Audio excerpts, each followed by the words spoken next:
Assalamualaikum warahmatullahi wabarakatuh. Pada pertemuan kali ini kita akan mempelajari tentang wakaf. Apa itu wakaf?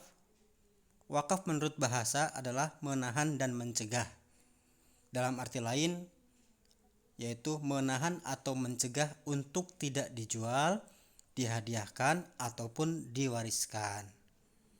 Sedangkan menurut istilah syar'i, wakaf adalah ungkapan yang diartikan penahanan harta milik seseorang kepada orang lain ataupun kepada lembaga dengan cara menyerahkan benda yang sifatnya kekal kepada masyarakat untuk diambil manfaatnya. Contohnya mewakafkan tanah milik untuk dijadikan tempat pemakaman umum. Hukum wakaf. Hukum wakaf adalah sunnah. Namun, bagi pemberi wakaf atau wakif merupakan amaliyah sunnah yang luar biasa besar manfaatnya. Dalil tentang ibadah wakaf diantaranya dalam Quran surat Ali Imran ayat 92. A'udzubillahi minasyaitonirrajim. Bismillahirrahmanirrahim. Lan tanalul birra hatta tunfiqu mimma tuhibbu wa ma tunfiqu min syai'in fa innallaha bihi alim. Artinya, kamu tidak akan memperoleh kebajikan sebelum kamu menginfakkan sebagian harta yang kamu cintai. Dan apapun yang kamu infakkan tentang hal itu, sungguh Allah Subhanahu wa taala Maha mengetahui. Hadis Rasulullah SAW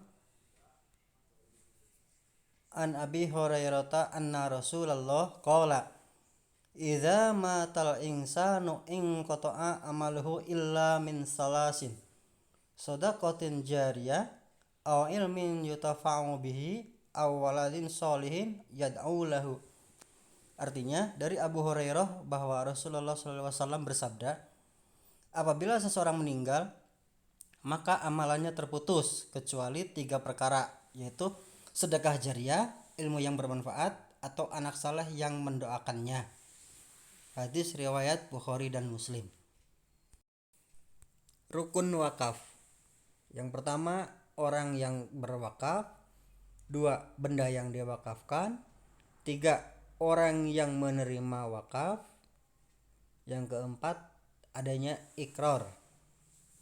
Itu tentang rukun wakaf. Sedangkan syarat-syarat orang yang berwakaf atau wakif, yaitu yang pertama, memiliki harta itu. Dia merdeka untuk mewakafkan harta itu kepada siapapun yang ia kehendaki. Yang kedua, berakal, waras alias tidak bodoh atau gila maupun hilang ingatan. Yang ketiga, baligh. Yang keempat, bertindak secara hukum. Syarat-syarat benda yang diwakafkan. 1, barang berharga. Yang kedua, bisa diketahui kadarnya. 3, harta yang diwakafkan harus miliki oleh orang yang berwakaf atau wakif. Yang keempat, harta harus berdiri sendiri, tidak melekat pada harta yang lain. Penerima wakaf.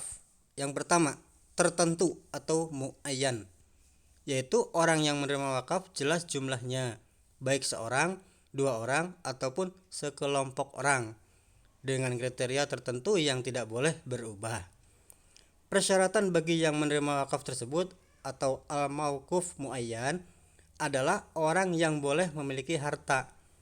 Dengan demikian, orang muslim, merdeka, dan non-muslim yang bersahabat bila memenuhi syarat tersebut boleh menerima wakaf. Golongan penerima wakaf yang kedua yaitu tidak tertentu atau ghairu muayyan. Artinya, tidak ditentukan kriterianya secara rinci seperti untuk orang fakir, miskin, tempat ibadah, makam, dan lain-lain. Syarat yang menerima wakaf jenis ini hendaklah dapat menjadikan wakaf tersebut untuk kebaikan, khususnya untuk kepentingan umat Islam. Syarat lafaz atau ikrar wakaf. Yang pertama, ucapan ikrar wakaf harus mengandung kata-kata yang menunjukkan kekalnya atau tanpa batas waktu. Yang kedua, ucapan ikrar wakaf dapat direalisasikan segera tanpa tergantung kepada pihak atau syarat tertentu. Yang ketiga, ucapan ikrar wakaf bersifat pasti. Yang keempat, ucapan ikrar wakaf tidak diikuti oleh syarat yang membatalkan. Jenis harta yang dapat diwakafkan. Yang pertama yaitu harta benda tidak bergerak. Yang kedua, harta benda bergerak. Untuk wakaf benda tidak bergerak, yang pertama hak atas tanah sesuai dengan ketentuan peraturan perundang-undangan yang berlaku, baik yang sudah terdaftar maupun yang belum terdaftar. Kedua, bangunan atau bagian bangunan yang berdiri di atas tanah. Tiga, tanaman atau benda lain yang berkaitan dengan tanah. Keempat, hak milik atas satuan rumah susun sesuai dengan ketentuan. Wakaf benda bergerak. Yang pertama yaitu wakaf uang dilakukan oleh Lembaga Keuangan Syariah atau LKS yang ditunjuk oleh Menteri Agama. Dana wakaf berupa uang dapat diinvestasikan pada aset-aset finansial dan aset real. Yang kedua, logam mulia, yaitu logam dan batu mulia yang memiliki manfaat jangka panjang. Yang ketiga, surat berharga. Yang keempat, kendaraan. Yang kelima, hak atas kekayaan intelektual atau haki. Yang keenam, hak sewa seperti wakaf bangunan dalam bentuk rumah. Demikian materi tentang wakaf. Mudah-mudahan dapat dipahami, kurang lebihnya saya mohon maaf. Akhirul kalam, assalamualaikum warahmatullahi wabarakatuh.